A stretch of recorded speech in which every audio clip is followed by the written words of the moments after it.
Ladies and gentlemen, put your hands together. Warm welcome, Senator Larry Campell. I'm not representing the Liberal Party of Canada candidate in this riding at this event. And in fact, I'm not representing anybody except a person who lives on Galiano Island full-time, has been in these islands since 1971. I had property on Maine when I was in the Mounted Police.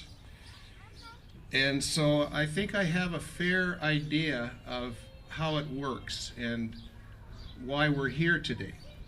And I just want to talk mainly about democracy. You should know that I've received a number of emails urging me not to speak here today. Clearly they didn't follow me as mayor because muzzling is not something that I really react well to. We've been called stooges of industry by a former candidate for the House of Parliament. And I wrote a really nice high road speech, and then I read that in the paper last night while I was on the deck with a bottle of red wine, and so I rewrote a bit of it. I would invite you to look around here and to see where the stooges of industry are.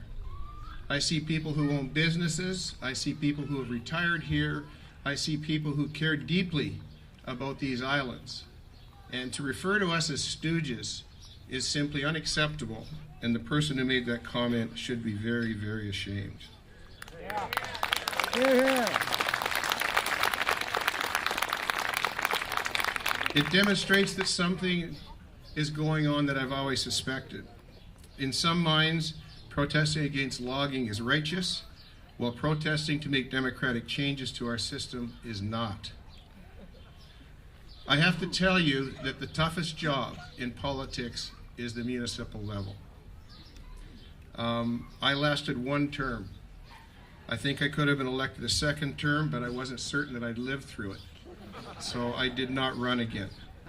The local politician can never win. You never win. Because somebody's always angry at your decision and somebody's always happy about that decision. The battle will continue for what seems like eons, and you wonder if you ever had friends. And so for this reason, my comments today do not in any way criticize the trustees. I may not agree with some of their ideas, but I realize that they have pressures that come from both sides. I thank them, in fact, for running and for representing our communities. Whether we like it or not, they are putting themselves out there. Democracy thrives when ideas are discussed openly. By being here today, you are participating in that principle. Each of us has chosen to live either full-time or part-time on the islands. We know that every one of those islands is different, with issues that are unique to each. In saying that, we also have to realize that we are tied together by our uniqueness. You know, it's an amazing thing, but at one time, we fed the lower mainland. The tomatoes from mainland, or from Main Island, were treasured in Vancouver. They matured before the ones in the Fraser Valley, so they could get them on the boats quicker and over to Vancouver. We had crops growing all over. We had orchards growing. Why are we not still doing this? Why is this not being allowed? Why are we not promoting the diversity of crops, many of them that are organically grown? The land's still here. The farmers are still here. Mix in this group here and you'll find all kinds of farmers. In 1974, the provincial government of the day passed the Islands Trust Act. The mantra was to preserve and protect not only an ecological zone, but ensure that the lifestyle would be maintained. Much has happened since 1974. Much has happened. It's not the 60s anymore. We all wish we could live then. I wish I could be back in the 60s and 50s when I was growing up. That idyllic life of being able to go wherever you wanted when you were a kid and not worry about somebody snatching you or some other terrible thing happens.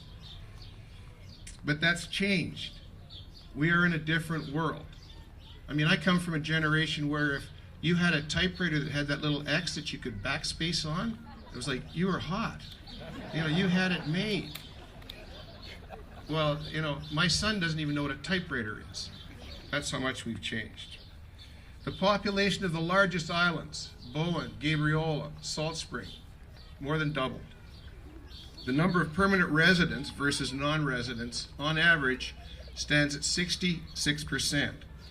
But this is much lower on some islands. Some islands have a level of 15% of permanent residents versus those that come and choose to live there on weekends or choose to have their family home there and people come and visit.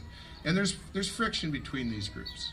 It's no different in Vancouver where there's friction between rental property and those that own outright fee simple. But at a democratic level, a ratepayer is a ratepayer. It isn't whether you live there full time, it's that you have land there and you enjoy being there and you want to be a part of what we have here. Democracy becomes eroded if this is not the case. We should open up opportunities to vote, not restrict them. And it was interesting because in 2008, the Trust Council decided that they would not allow mail ballots to be sent to any place else except for 2 islands because they were considered remote. One is Passage Island off West Vancouver. The other one is further up the Howe Sound. And so they made a decision. I'd just like to quote here. The reason that they turned it down was, 1, consistency. Islands Trust elections are administered by regional districts, and when Trust Council adopted its election administration bylaw, there was no indication that any regional districts in the Trust area were going to offer mail ballots. So what? So that's, we shouldn't do that? We shouldn't explore that? We shouldn't look at it? The next one is ballot verification. Election staff are unsure whether it will be possible to verify the eligibility of mail ballots in the short time provided. Oh, that was 2008. It's 2 years down the road. Where did that short time go? We've had an election since then. We've gone no further. The last one I really love, close margins. God forbid there'd be a race and it'd be close. Smaller islands may have very narrow margins in election results, and questions about validity of mail ballots could lead to judicial challenges, uncertainties, and delays. Nobody can tell me that the Island Trust is afraid of litigation and going to court. I would submit to you that these reasons are neither realistic nor practical. Essentially, the status quo is maintained, limiting the voting opportunities for those who are not permanent residents. If you took the data presented and removed the 33% of the tax base for non-residents, where would we be? How would we function? Who would be paying the taxes? Still, the lack of commitment by the Islands Trust to this basic tenet is disturbing. I understand that this comes under the Local Government Act. I understand that. But these people are supposed to be representing us, all of us, not just a few, but all of us. Thank you. Perhaps the most disturbing, though, and this is us, this is our responsibility, is voter apathy. When you start to see your voting patterns fall below 50%, something's wrong. We as politicians are not engaging the community. We're not asking them questions that they want to answer. And in many cases, people don't vote simply because they don't think that their vote is worth anything.